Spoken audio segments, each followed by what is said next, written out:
Yo, Mana Squad, if you like any of the cards you see in today's video, you can go ahead and show the channel some love with the affiliate link down below for TCG Player. TCG Player is going to have whatever it is you're looking for, and you can even search for some of your local game stores and buy from them and show them some love as well. And speaking of showing the channel love, another great way to do so is by rocking into the AM. Got the discount code on screen and down below. You can show us some love, look good in the process, and as Kenneth the Heathen loves to say, something about dripping in space and screaming.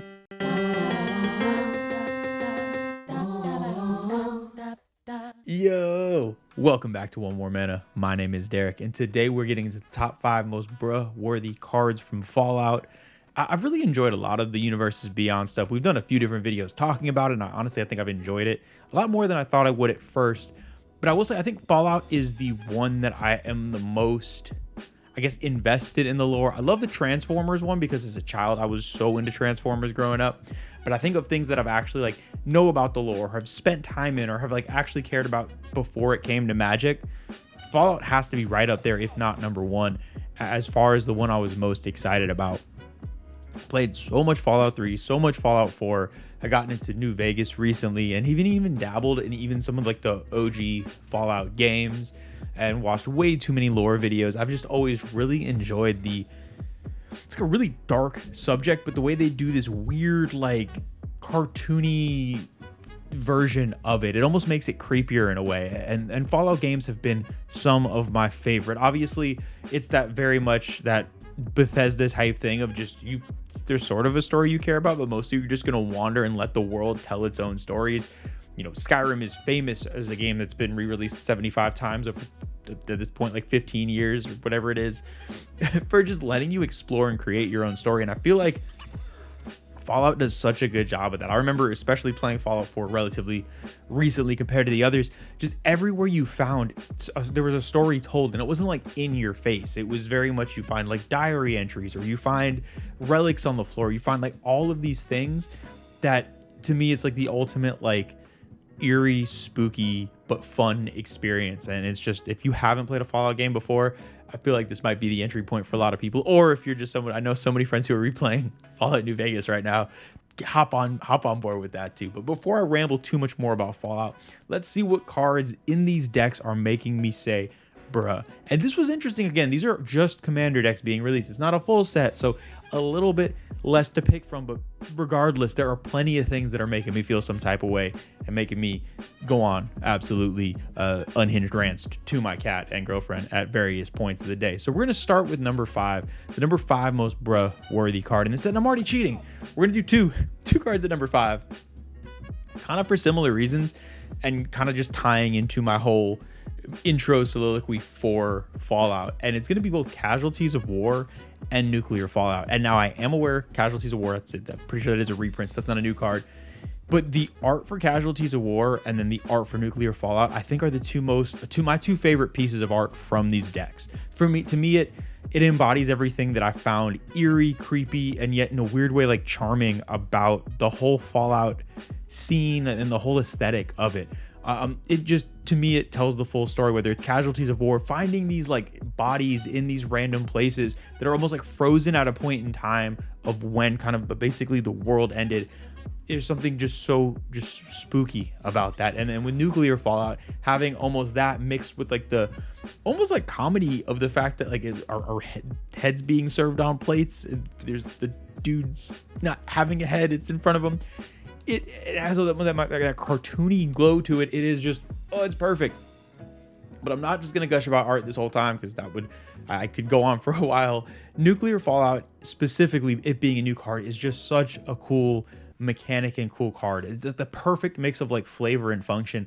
One thing I've really found is, for the veggies in my decks recently, I've loved having them specialized. And what I mean by that is, if I'm having any sort of ramp, card draw, board wipes, removal, I want it to synergize with what I'm doing, because just picking the best one to me is kind of boring now. So it's oh yeah, I could always put in Toxic Delusion to something, or I can always put in a Cultivate into something. But to me, if I have a +1 synergy deck, I want to put that Gyre Sage in there. Or in this case, if I'm running a mill deck, instead of Toxic Delusion, it's so much more fun to run Nuclear Fallout and give rad counters out and everything like that. I really enjoy it. And it feels like commander decks for the last few years have been like that, where instead of printing these fierce guardianships and all of these just objectively insanely powerful cards for all decks, we're getting a ton of these really niche ones where it's like, okay, if I'm building a theme on a deck, I can make that whole deck on theme. And I found that more and more, especially over the last few years, I'm able to say more on theme with my decks than ever before without really having to sacrifice how it functions. And to me, if you're trying to play Fallout, bam, it's right there. If you're playing any sort of mill deck, bam, it's right there. Proliferate decks will love this. And it's just a great board wipe option in black. But even better, you get to look at that art every time you play it. So yeah, to me, these two cards, just for them to be at number 5, you know how good this set is for me, because it's only going to get better from here. Now we're going to jump to number 4, the number 4 most bro-worthy card in this set, and this is going to be a little bit more unhinged, less about actual art mechanics, and it's going to be over encumbered. And this is because I just gushed about my love of Bethesda type games and spending so many hours in Elder Scrolls and Fallout games. One of the things that I don't enjoy about those types of RPGs is I'm a hoarder.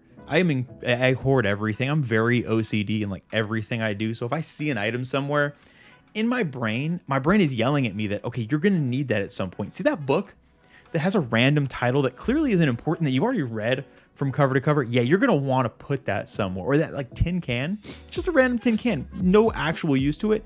You're 100% going to need that. It's going to be vital to a mission. You're never going to be able to find it, and you're going to be stuck at 99.9% in this game, and you're going to be angry about it. And that's all my brain tells me.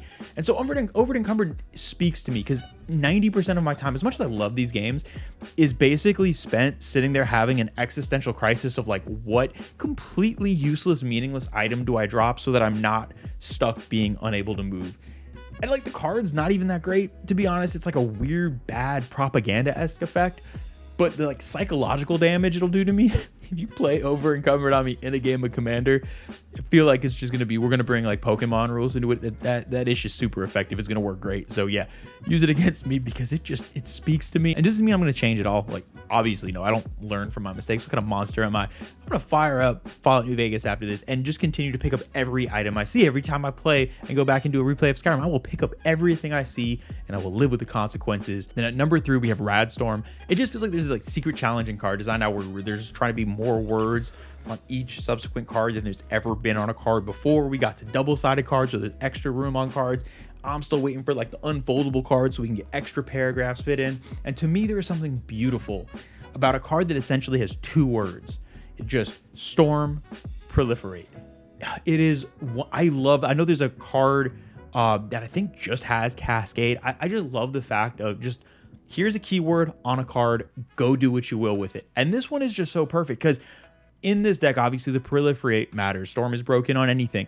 But just that openness, the card is not telling you what to do with it. There are so many decks that especially a card like this that has just 2 random keywords and just says go, that one person out there that has that +1 counter Storm deck is just probably losing it right now. Like, this is what it was meant to be, or like an Infect Storm deck, or in this case, some sort of rad counter thing going on. I really appreciate when a simplicity of a card just lets you get creative with it. And it's why some of my favorite legendary creatures will have like 1 line of text and just let you go crazy. And bruh, Radstorm is perfect. Now, maybe, obviously, Storm is dangerous, so maybe don't just throw Storm onto everything that might be, but just pick some random, it's like Wild of Hogak. Hogak just has Convoke and Delve, 2 crazy broken things. Now, did it break everything and was it a mistake? Well, yeah, probably. We'll ignore that. But I like where their head was at. I like the ambition there. And that's all I can hope for, is ambition, and then bans when everything gets out of hand. Now at number two most bro-worthy card in this set, we're gonna have a little talk about Tato Farmer. Tato Farmer is, one, just a wonderful name. 2, it is the happiest zombie I've ever seen. It's a zombie mutant peasant. I guess both. Yeah, I did not know a zombie mutant peasant could look so happy.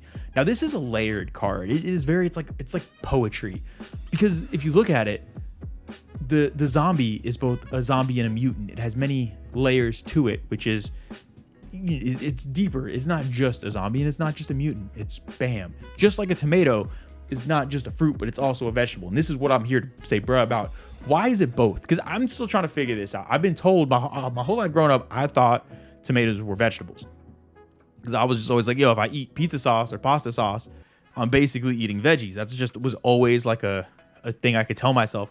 But then I was like, oh, they have seeds, and I remember at one point someone convinced me it was a fruit, and then I went on for like years being like, okay, whatever, it's a fruit. But then when I think about like vegetable juice, it's always got tomatoes. So now this whole thing of it being both, I'm not okay with this. We need to come to some sort of consensus.